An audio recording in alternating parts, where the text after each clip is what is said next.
And our continued coverage of hurricane relief and recovery now turns to Western Mass News reporter Olivia Hickey, who joins us live in studio with more on that. Olivia. Chris, Elizabeth Beachy lives in Sarasota, Florida. She says Helene's wrath was nothing compared to Milton. Meantime, crews from Interstate Towing are continuing to aid crews all over the Sunshine State with their cleanup efforts. Cleanup continues from the wrath of Hurricanes Helene and Milton. Hurricane Helene went over us. It was windy. It didn't produce a lot of damage here in Sarasota. Couple trees down, that kind of thing, but nothing severe. But Milton is a totally different story. It caused major destruction. Florida resident Elizabeth Beachy says, luckily, her property damage was mainly to fencing and trees, and her power has been restored.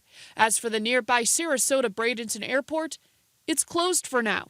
The roof was torn off of the main terminal that they use. She tells Western Mass News she plans on staying local. But for anyone planning to drive somewhere, it's a challenge to find gas. There's no gas to be found anywhere. And if there is, and then once you get there, there's a line like 2 miles, 3 miles long. We also checked in with Western Mass-based Interstate Towing.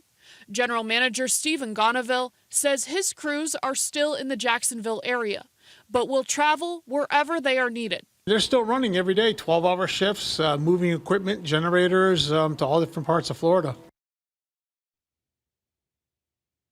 Well, over 3 million customers lost power in Florida after Hurricane Milton hit. That number is now under 200,000. Reporting in the studio, Olivia Hickey, Western Mass News.